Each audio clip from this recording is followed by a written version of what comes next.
Super Bowl halftime show. You know, Tom Brady didn't play great yesterday. Still got that ring. No. Uh, Adam Levine also not good yesterday.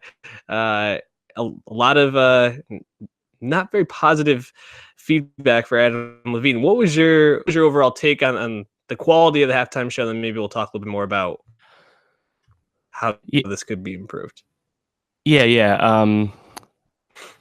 Maroon 5 in general is just such a weak pick to do the halftime show. Like they're arguably like the worst act ever picked in terms of like critical reception. Like they're a band with one good album, Right. that's just really popular, and now they're the halftime show just because they ran out of Uh, uh, options. Adam Levine is very popular. I mean, the songs do numbers. Like "Girls Like You" is like 1 billion on YouTube. Like the songs are big, but the records stink. And I wasn't expecting much. Having Travis Scott and Big Boy as supporting acts definitely felt a little odd. And sure enough, they were pretty shoehorned into the actual show itself. Mm-hmm. But I mean, Maroon 5 did it exactly as I expected. Super safe, pretty vanilla, and like there wasn't really much to it. I mean, it's like Justin Timberlake last year, but just worse because the songs aren't as good, Yeah. and they don't like dance or do anything like crazy like that. So it's just pretty low on the entertainment factor. Like today, I watched Katy Perry again. I watched Lady Gaga again. I watched Beyonce and the Bruno Mars. Like there's so much more to those shows, and also the music's better. So yeah, I was very underwhelmed. Yeah, man. It's. I mean, before they got to Adam Levine, it seems like they asked a lot of people who just did not want to do it for political reasons. Right. A lot of people standing in solidarity with Colin Kaepernick, feeling like the NFL has blackballed him, which they pretty much have. He pretty much got blackballed out of the league for his political stance. It's amazing to me that probably my favorite moment of the whole halftime show had nothing to do with anyone that was actually there. It was SpongeBob showing up, Yeah. which just like blew me away. I was like, I can't believe, because there were rumors beforehand. There's a whole petition about it, Yeah, and Adam Levine had even said that, yeah, he's definitely gonna be part of it. Like that whole thing's gonna be part of it. I was like, are they really gonna do Sweet Victory or like even like a part of it? And it was cool that they at least had part of it for leading into Travis, and then Travis just being ridiculous. Yeah, Travis was actually really interesting because, and John Carmonica tweeted this. He was not using autotune. That was his normal voice. He like never performs that way. Mm-hmm. He also cursed a shit ton, assumingly, because they kept cutting out for the broadcast.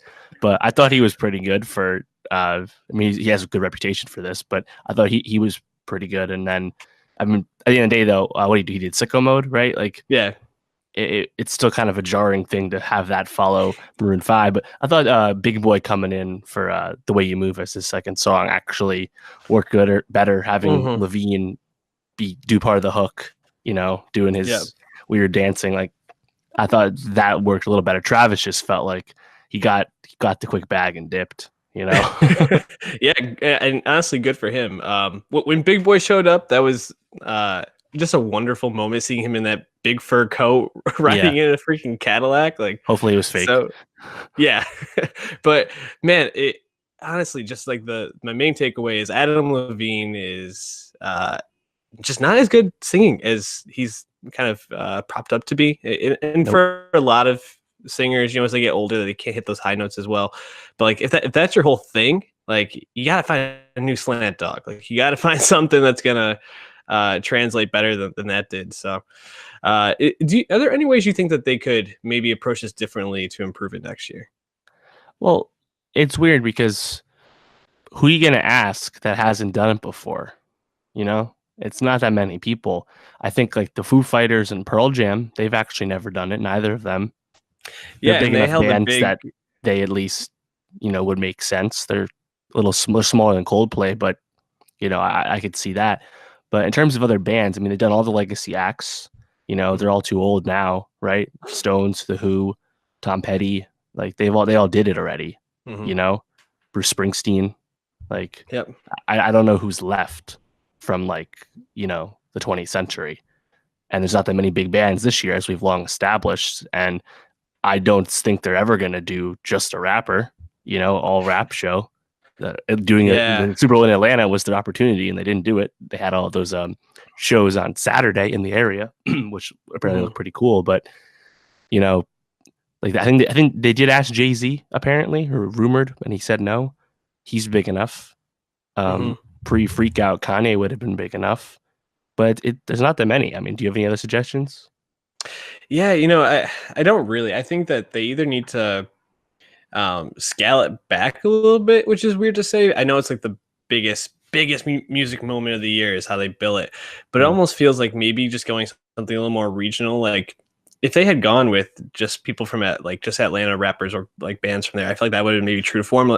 When it was in New Orleans, like it would have been very easy to find like maybe a decent like jazz act, something like that. I think the thing is like the people who are watching this for the halftime show are the people that don't really care about the football that much. So For I sure. and there I don't think it's going to affect the rating significantly if they were to scale it back and try to play for a more niche thing. I just don't think that you're ever going to get the return that you want on it. It's a no-win situation for the artist as well, because there's no way to really do that well unless you're like Prince, basically. Like, and Yeah. Prince killed it. I mean, you would think that more artists would be interested because like the data does show that you sell more tickets on your tours after doing this because they don't even get paid for this. Um, but they have other tangible benefits. So it's just the exposure, right? But yeah, I mean the ratings are down anyway. Live event ratings across the board are down. This was one of the lowest rated Super Bowls in like 20 years or something. That's not a surprise. Patriots fatigue. But it has nothing to do with the halftime show or really even the Pats. I don't think No. it's just less people are tuned in. Mhm. The Oscars will be down too. The Grammys this Sunday will be down. Like that's just the way it is these days. Um, but yeah, I don't know. Like an Atlanta medley of like lower tier acts, like I thought that would have made perfect sense. You could have had Right. legacy acts like Outkast, of course, or just Big Boy and some of the newer guys as well. And that just I don't know. It's disappointing, but I mean, Taylor Swift hasn't done it. Actually, I guess Yeah, Taylor she's Swift, like Ed she's like the one Sheeran, last one. Yeah, Ed Sheeran too. That's Bieber. a good one. Like I don't know, Yeah. Bieber would probably be the only other one I could think that could Finish probably up the make pop it. megastars because they're not going to pick rappers, and the rock bands are gone basically.